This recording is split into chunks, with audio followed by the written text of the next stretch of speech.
Okay, welcome everyone to our pre-Rosh Hashanah Getting Into the Vibe event.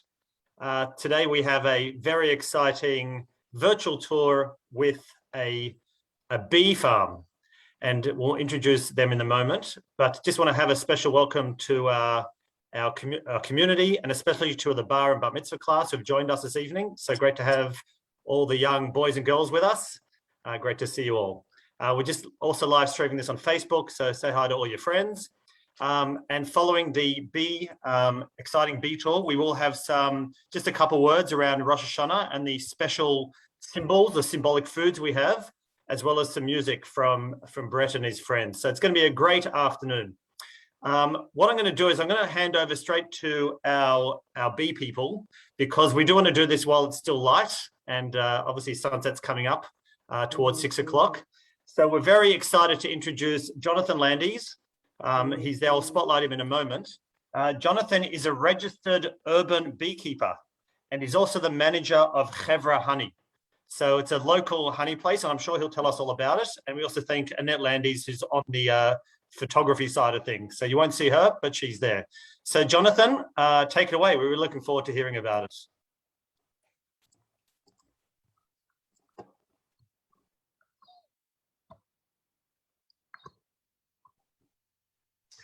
Better unmute. Any unmute on your end. Okay, go. Here we go. So welcome everyone to our virtual beekeeping tour. And today's topic will be beekeeping and Rosh Hashanah, because in a week's time, that old honey's going to go all over those apples and all over the tablecloth, and everyone's going to say, hey, I'm so sticky. But first things first, thank you very much for having me, Jonathan Landis, as your virtual beekeeper today. I started beekeeping about 10 years ago when I was introduced to farming and permaculture by my son, who was doing it. And after a career in Schmutters, I thought, well, let's do something different. And from that day on, I've never stopped thinking about it and doing it, and I enjoy beekeeping so much.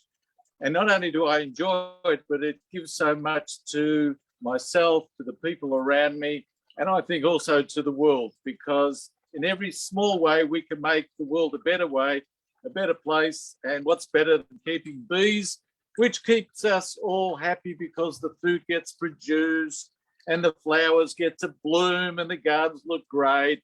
And if the bees don't exist, then we're in trouble. So firstly, Chevra Honey, which is my little business that we started along with some very good friends of mine, creates and jars what's called raw honey.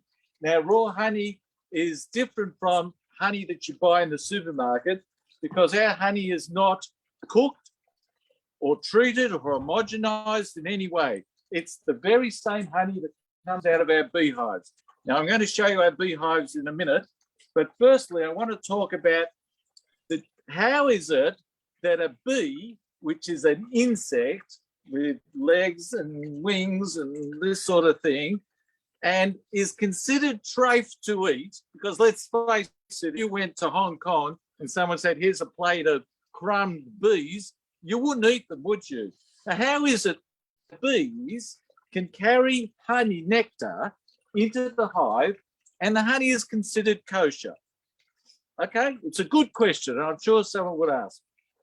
Okay, so in every flower that we have growing around us, I've got a camellia, I've got some rosemary, I've got a salvia, and all the trees that grow along our streets and in our parks, such as flowering eucalyptus, lily-pilly, crepe myrtles, they all produce flowers. Now, flowers have done this wonderful thing. Flowers have worked out that to attract insects and birds so that they can pollinate and therefore grow fruit, they need to attract pollinators. And one of the best pollinators is our honey bee. So the flowers that have pollen on the inside of their flower also have a little trove of nectar. So along comes the bee buzzing along, and the bee comes up to the flower, and with its very long proboscis, which is kind of like a trunk or like a long hose, it dips into the middle of the flower, sucks up the nectar, and inadvertently, it's able to carry the pollen from flower to flower, and in that way, the fruit on the fruit trees grows, and we have a beautiful crop of plums and peaches and apples and all sorts of vegetables and crops because of this. This is this wonderful thing where the insects are invited into the flower. Okay, that's the start of it. So little old bee goes along, she's going from flower to flower, and she's filling up inside of her nectar. From every little flower, she takes a bit of nectar. Now, she's taken from about 80 flowers before the insides of her are full. Now, the question they ask, halachically, is, it's going inside her stomach. She's eating it. Therefore, it's got to be treif. But no, it's not the case. The bee, in fact, has a stomach, but it also has what's called a honey sac. A honey sac is not quite a stomach. It's just a place where the honey, the nectar is collected. Now, one of the wonders of nature is, and this is kind of like a kashrut way, the bee will turn the nectar into honey. She will go from flower to flower, collecting all the nectar. Then I'm going to show you now what she does with the nectar. So, Annette, if you follow me over to the hive, we'll give it a bit of a hello, we're coming. Hang on, John. Hang on. Oh.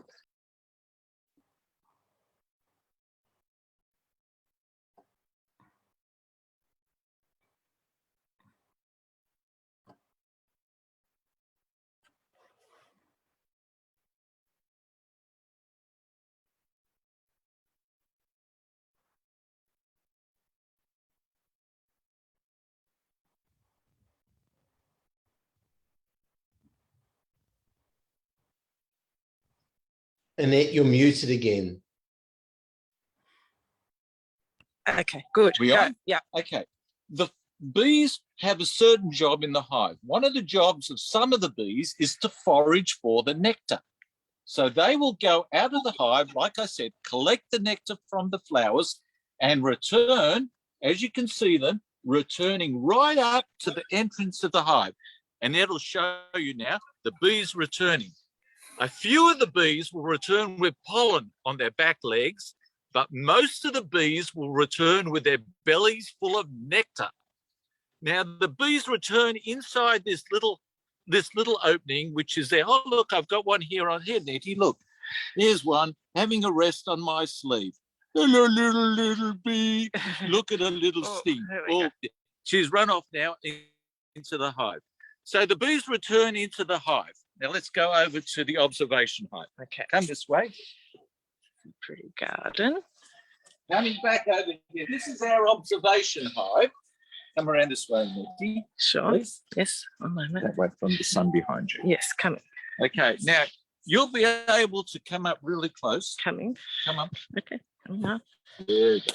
And you'll be able to see all the bees inside the hive. Now, what they do is the bees come inside the hive with their nectar in their little honey sac, and they pass the nectar on to another bee.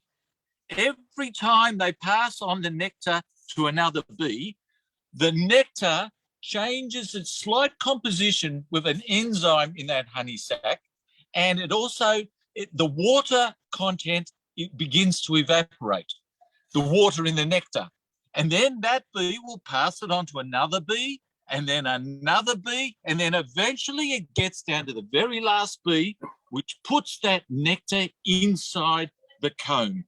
And at that stage, the water content of the nectar is less than 20%.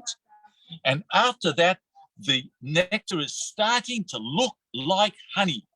Its viscosity is thicker, and the water content will become less than 20%. And that is how honey is produced in the hive.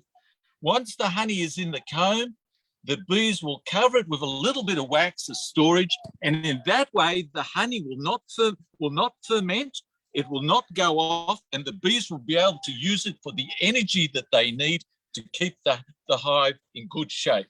Because bees do need a lot of energy. They never stop in their 6 weeks, at least 6 weeks of living.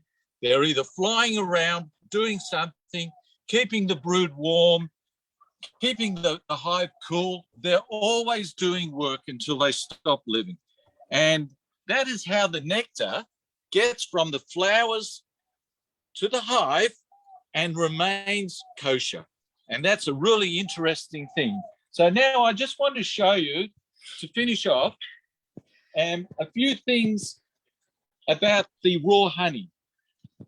First of all, let's have a look at raw honey.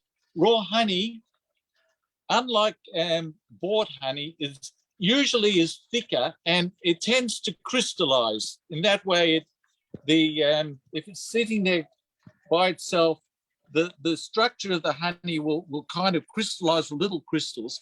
But I'm going to show you, and we're going to pour it onto some apple, because this is what everybody wants to see happen. So here we go. And this is what on Rosh Hashanah it'll look like. Look at that. Beautiful honey on the apple. And that's Shakol Yeh B'Nivara. And then you get the apple and you're able to eat it. And I'm going to eat it right now and enjoy this. That is terrific. So at this stage, that is my little tour of our apiary. And I'm, okay. There's one more thing I want to show you. Is the honey on the frame. Sorry, forgot to show you that. So here is the honey that's actually on the frame from the hive. And you can see that the honey is, there it is inside. Look at that rich honey sitting inside the combed wax. Okay. Beautiful, Okay. beautiful. Okay. And you can put it all that on the apple as well. A lot of people like combed honey for Rosh Hashanah because they think it's the purest form of honey. But in our case, we have jars of raw honey, which is just, I think, is good. So at this stage, thank you for being in our apiary and being on our tour. And if you have any questions, I'm happy to try and answer them today. Thank you. Thank you, Jonathan. That was really interesting. Great to have a real life tour. I've got a couple of questions that we'll put in the chat, so maybe I'll ask those and then we'll open up to everybody else. The first question is, how many hives do you have? So it's interesting. In the country, you're allowed to have as many hives as you like on your yard. But in the suburbs, there are regulations and council regulations that prevent having more hives than 2 or 3. And they need to be next to a fence which is fairly high. And we have 3 here, and I have 30 hives in other people's gardens. Great. Yeah. Next question is the comb destroyed when you retrieve the honey? Is the comb destroyed? No, not at all. No? In fact, the bees do a fantastic job of repairing comb, cleaning it. They're very clean insects. They clean their hive meticulously all day. And after you've extracted the honey in the extractor, the comb that's left can be replaced into a hive, and the bees will repair the comb and use it again. Great. And sorry, feel free to write questions in the chat. I'll ask them, or you can ask yourself, but I've got a few more and then we can pass on to everyone else. Do you have to live out in the country, Victoria, to be a beekeeper? I mean, it looks like you are in the country, but I know you're in Caulfield. So how does that work? No, you don't have to be. We're in Northcote Avenue, in the midst of Caulfield, and there are people in the city who have beehives on rooftops, and people who are living in apartments sometimes have them on their balconies. And there was an invention called a flow hive just over the last few years, which has enabled a lot of people to get into beekeeping. But I must say, as easy as it is to get into beekeeping, it does demand that you spend a lot of time learning it, because bees are living animals or living insects, and they need care and prevention of diseases and things like that. Okay. Next question is, how many times have you been stung? And I'm going to ask the next question is, how many times have your neighbours been stung? Okay, that's a good question. The highest sting rate that I had was 18 in one. We had a hive in St Kilda, actually, in St Kilda Road, and it had gone slightly. Well, I won't say feral, but it was stinging all the backpackers. So I actually had to go there one morning and move that. And unfortunately, we had a few malfunctions and I got stung a few times. Generally, I don't get stung at all, but occasionally I do. And we've only had one instance where a neighbour has been stung, and more often or not, people get stung in swimming pools, and have got nothing to do with hives, because bees, of course, need water, and they go into the pool and they flop around, and you kind of run into them and they can sting you on the face. But can I just get, whilst I'm on this issue of stinging, if you ever do get stung, don't pull it out. Try and get a credit card or something blunt to flick out the sting, and that way you won't press in extra toxins. Great. Okay, you mentioned before that the bees need their honey for energy. So if you take their honey, what happens to the bees? The colony will collapse. The bees won't have the energy. The thing about energy in the hive is the hive always is about 32 to 33 degrees centigrade in the midst of the hive. And the reason for that is that the queen needs to be able to lay her eggs, and the brood needs to be able to develop in a certain temperature range. And to do that all year round, the bees have got to do very small movements as a total hive to either cool the hive to that temperature range by wavering their wings, or by moving around and creating kinetic energy during the cold night. And that way, they're always using energy. Plus, of course, they need energy to forage. And a bee's life is from about 6 weeks to 8 weeks, and she will work till she can no longer get back into the hive. Right. And sorry, I think all the questions are coming up, so I'll keep asking them if everyone's happy. Do you sell honey products commercially? And if so, where can we buy them?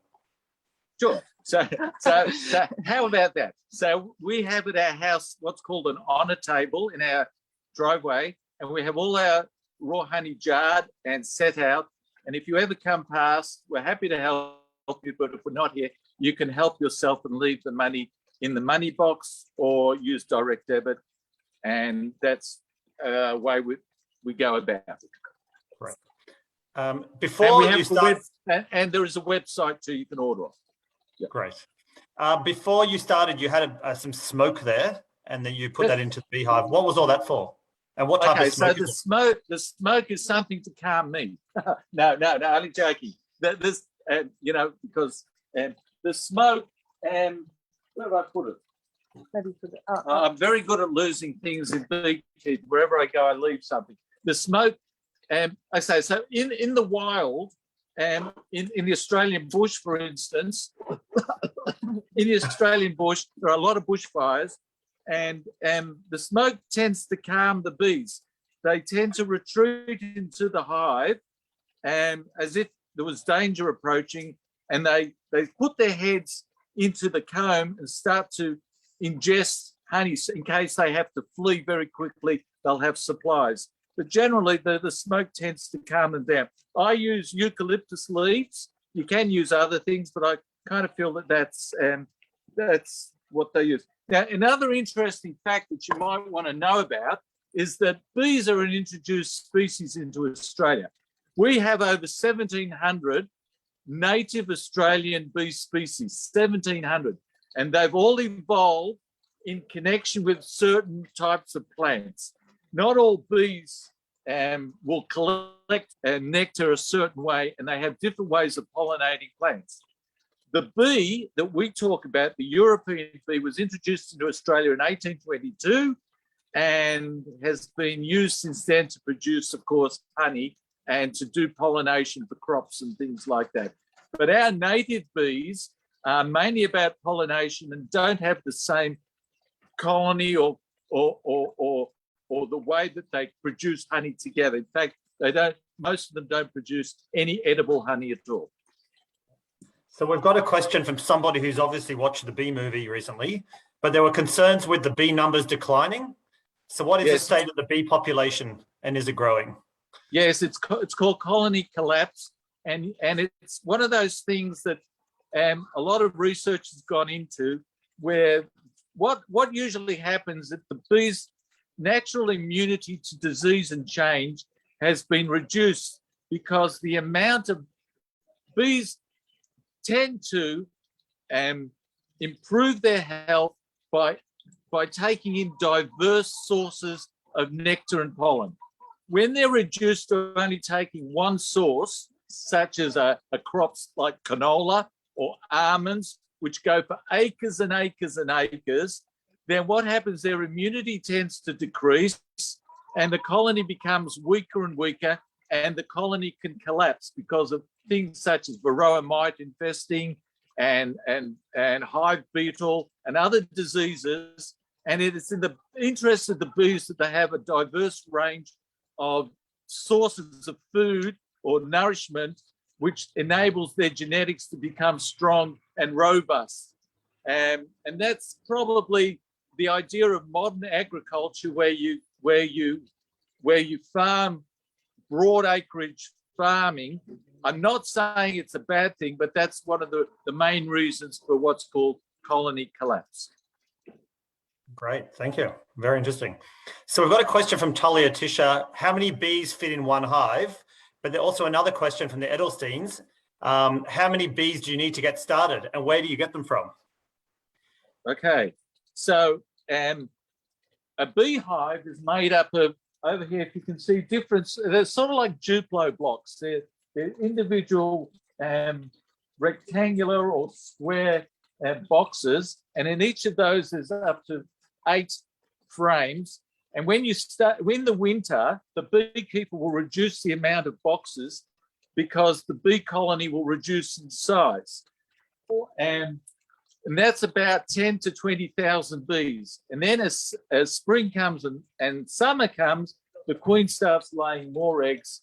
The bees expand in numbers and it can grow up to about 80,000 or 100,000, i.e. about 4 or 5 times the size of the colony during winter. And where you can get a hive from, beekeepers like me and other beekeepers will be able to offer the assistance of setting up a very small beginner's beehive, which hopefully will grow over time and become a robust and healthy bee colony in your garden. Right. And what will that cost to set up with your free help? The beehive itself is a couple of $100, and the wooden boxes and the frames can be another $300. So I would estimate about $500 about. Okay, sounds good. A couple of questions. And it's very important that people don't buy second-hand equipment, because second-hand equipment can come from a hive that's got a disease, and you must buy, if you're going into beekeeping, you must start off with new equipment, or else you might be buying a problem. Okay, a couple of questions around bees dying and you killing them. So one is, if bees are bad, I don't know what that means. If they're bad, do you ever kill them? And what happens when the queen bee dies? Well, the queen bee can be superseded by another queen that will take over. Usually the colony might, after about 3 or 4 years, the queen bee will start losing her ability to lay enough eggs for the colony to expand as it should. And in some way, the colony gets wind of this, and they will either find a way to replace that queen with another queen, which they'll develop from what would be a normal bee's larvae. They can do that by expanding the amount of royal jelly they feed them. It's very complicated, but basically, if a queen dies in a hive that's weak, the hive will die. But if a queen will die or leave the hive, if the hive is strong, they'll replace her. Right. So the question was, can bees be bad? But Ronnie Figdor's clarified and told us bees cannot be bad. From an early age, they're told to beehive yourself or else. Is that true? Okay, yeah. Okay. I'll just show you. Here's one of my chooks walking around, and they're pretty happy to get up right next to the beehive. They don't seem to be bothered by it at all. So, Hillel, I think that's where I'm at today. Great, and, thank you. And thank you very much for letting me be part of your Rosh Hashanah gig. And I hope everybody has a beautiful and happy and sweet and safe Rosh Hashanah, and enjoy the honey. Thank you. Amen. Thank you. And it was really great session, very informative. I've got a few messages saying they've tried your honey and it's really, really tasty. So hopefully we'll get to try it at some stage. But thank you very much for your time. We really enjoyed it. Thanks a lot. Bye. All the best. Bye. Okay, well, thank you everybody for joining us. That was really great. Okay. I just got a couple of things just to. I hope I answered everyone's questions. I did try to respond to everybody. We'll just remove that from there. Just a couple of things. Obviously, honey is really important for Rosh Hashanah because we all want a sweet new year, and honey is sweet. But there's actually many types of foods that we eat on Rosh Hashanah, very symbolic foods, and we call them the simanim. And what we know is that Rosh Hashanah is the beginning of the year, and therefore we know that all beginnings sort of are the backbone or the framework for the rest of the year. So the way we are on Rosh Hashanah, you know, if we're good Jews on Rosh Hashanah, we do all the right things, we hope that the rest of the year is good as well. And for that reason, we eat special foods on Rosh Hashanah to bless ourselves and to remind ourselves that we want the whole year to be great. So one of the things we do is apple and honey because we want to have a sweet new year. But there's also a couple of other things as well. And I'm just showing you my screen here, and I hope you can see that. And this is the sort of the common foods that we have in Rosh Hashanah. So I'll just hide this so you can see that. But I don't know if you can see my screen, but apple and honey is obviously the most common one. Can you see my screen, by the way? Can anyone? Yes. Yeah. Okay. So this is just a colorful pullout that I've got from one of my Sidurim. And you can see here the apple and honey. And that's the most common food that everybody eats on Rosh Hashanah. And we also make the special blessing, which is Baruch Atah Hashem Elokeinu melech haolam borei pri ha'etz. That's a special blessing on the apple. You don't make a blessing on the honey because it's just part of eating the apple. And of course, after we eat the apple and honey, which is very sweet, we ask Hashem, you say the Yehi Ratzon, which you can find in a Siddur, and we ask Hashem for a very sweet new year. And that's a nice way to start the year. But there's many other examples. For example, there's a pomegranate. Now, as you know, the pomegranate, if you open it up, has many, many seeds inside it. And there is a bit of a rabbinic saying which says if you count the number of seeds, there are 613. Now, I do know someone that did count them once and he got to 613, but I think approximately is also good. And the reason we have the pomegranates, not only is a special fruit of Israel, but we have a special blessing that when we have so many seeds of the pomegranate, we ask Hashem for a blessing that our merits and our good deeds should also be as many as the seeds of the pomegranate. So that's why we have the pomegranates with the many seeds inside. There are other people that have leek. Now, leek, in the Aramaic word for leek is karti. Aramaic is the word they used in the Talmud. And karti is very close to the Hebrew word karet, which means to cut off. The Hebrew word is also to cut off. And therefore we ask Hashem when we have these foods to eat them, that our enemies and all those people that try to harm us or destroy us or take us away from our religion should also be cut off as well. Then some people eat beetroot or beets, or there's here the example Swiss chard, which I have no idea what it is. But the Hebrew word or Aramaic word for beets is silka. And then again is a similar blessing that our enemies and those that come to destroy us and hinder us should also be destroyed or leave us alone, basically. And you can see some other examples here. There's gourd, which is also a similar blessing. There's fenugreek or carrots. Carrots is a very popular one. The Hebrew word for carrot is rubia. And rubia has a very similar sound to yirbul, which means to increase or many. And therefore, when we eat carrots on Rosh Hashanah, we ask Hashem to give us an abundance of good deeds and an abundance of merits and blessings as well. Then there's a Hebrew word for dates, or the dates as well, which is also a special fruit of Israel. The Hebrew word for date is a tamar. Everyone know that, the tamar word? And there again is a similar blessing that, again, people that sort of try to stop us being Jewish and our enemies should also stop destroying us, and that we can live in peace and just, be able to go to Shule and be able to do our mitzvot and live in a free country. And that's also part of the dates. Then, of course, the famous one is the fish, or the head of a fish. Now, we know that a fish, when they sort of have babies and they create more fish, there's always lots of them. They come together. And there's many reasons for having the fish. And therefore, when we have the fish, we hope that the Jewish people will increase and grow just like the fish grow as well. And finally, there's a custom to have the head of a fish. Now, a lot of people don't like eating the head of a fish because it doesn't sound very tasty. But a lot of people just put these foods on their table. So there's sort of the head of a fish on the table. And we do that so we have a special blessing that we should be the head and not the tail. In other words, we want, as a Jewish people, as people in our communities, in our homes, in our work, we always want to be the head. We want to be the leaders. We want to be leading from the front. And therefore, what we want is that the Jewish people and each one of us should be the head and not the tail. And the reason we say the head and not the tail, because of course, if you're the head, you're not the tail, right? You can only be one or the other. You can't be both.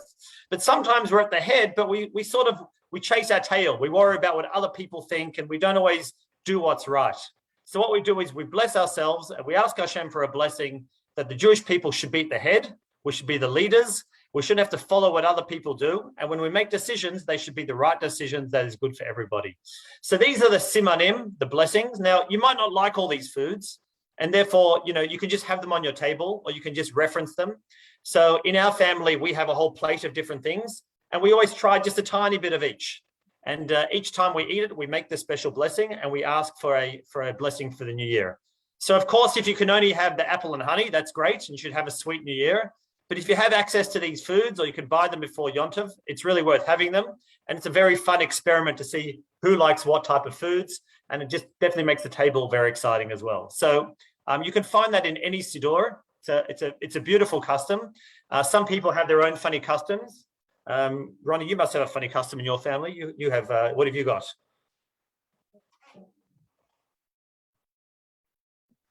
I'm trying to think. Actually, we do most of the things. We actually have little cards, and we put it in each of the. This is serious. I'll be serious for a moment. That's as long as I can last. So we have little cards with toothpicks, and we actually put it in the foods, and it actually says what it is and the special blessing. Because in pre-COVID days, that's BC, before COVID, we actually used to have visitors to our home, so we made it a bit of an educational experience. I don't know if we'll ever get back to that. But we have little cards that we put in our foods. Excellent. Okay. I thought you were going to use the other joke, which is a lot of people have raisins and celery because they want to. Haley's already shared that with us. Has she? Or with me, anyway. Okay, because we want to raise in our salary. So, yeah, I'm sure we all want that. But somebody said, Haley also suggested that we have a new fruit, which is very true. So on Rosh Hashanah, we try to have a new fruit. And we make the special blessing on a new fruit, which is Shechianu. Every time we have a new fruit or new piece of clothing, we make a special blessing, Shechianu, Vikimanu, Vigianu, Lazman Hazeh. And we always love it with Brett using that song in Shul for us. I don't have any suggestions for a new fruit. What we normally do is go down to one of the Ripponlea fruit villages, which can be either one of the Jewish fruit shops or one of the ones that aren't owned by Jews, but everyone sells a new fruit. And they always have nice ideas for you. So I think we've got star fruit in the past, or jackfruit, or all these different types. So I have no idea what's in season, but go down and see what you can find. But thank you, everybody. That was really wonderful. What I'd really love to do now is pass over to Brett, Chazan Brett. Brett, by the way, your slichot last night was beautiful. And we look forward to the songs that you'll be sharing with us over the Yamim Noraim. I know there's a few coming along, but maybe you've got something for us today as well. Well, thank you, Rabbi Hillel, and welcome everybody. Hello, everybody. Nice to see you all. I am not going to be sharing a song with you today, but I do have a special musical treat for you, because you know what? You heard me last night. You're going to be hearing me a whole lot next week. And I think it's time to share the love. So I've got the Fuchs boys, the Fuchs brothers, who are going to join us. In fact, I see their little punim on Zoom at the moment, and they're going to be singing us 2 songs. Oh, there they are. Hi, Corey and Jason. Jason, you look particularly hairy today. And they're going to be singing us a song about being under the beautiful sky, because we've just been in the garden on that incredible tour. And the song Mitachat Lashamayim is a new classic. And they play and sing it so beautifully. And then they're going to end off with Bashana Haba'ah, Naomi Shemer's famous anthem, next year. Because, folks, let's hope that next year we're going to be, I suppose, celebrating in a very different way. Not that we aren't celebrating in a beautiful way today, by being all together as community, albeit on Zoom. But before I hand over to the Fuchs brothers, I just want to let you know that we are going to be having some online services prior to the Chagim, prior to Rosh Hashanah and Yom Kippur. Before Rosh Hashanah, Erev Rosh Hashanah, and this is all in our newsletter. And if you've got any questions, please just Facebook me, email me, call me, Rabbi Figdor as well, Rabbi Nagel. I'm going to be having a session where I'm going to have the Machzor in front of me, and I'm going to be on Facebook Live, and I'm simply going to, with you guys, go through the Machzor as much as possible, singing along, going through the prayers, the songs, etc., so that we can at least, even though it's not going to be on Yom Tov, of course, we can at least get a good flavor and a feel for the liturgy and for the song, so that we can all sing like nobody's listening or nobody's watching, whatever it is. I've forgotten what it is. Dance, sing, something or another. Anyway, without further ado, folks, I will hand you over to Jason and to Corey, who are going to sing for you tonight. Thank you very much. And I love that performance and the presentation. And I love the fact that so many of you tuned in. It makes me feel very happy. Thanks, Rabbi Hillel, for organizing, and Rabbi Victor. Thank you, Chazan Brett.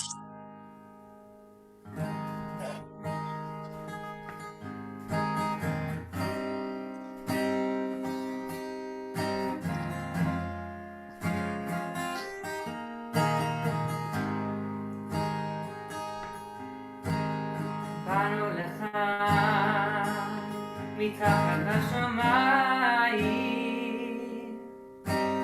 שניים כמו זוג עיניים. יש לנו זמן מתחת לשמיים, בינתיים אנו עוד כאן, אבנים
Nice. This next one is Bashana. I hope you enjoyed that one, and I hope you enjoyed this one too.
Thank you very much, everybody.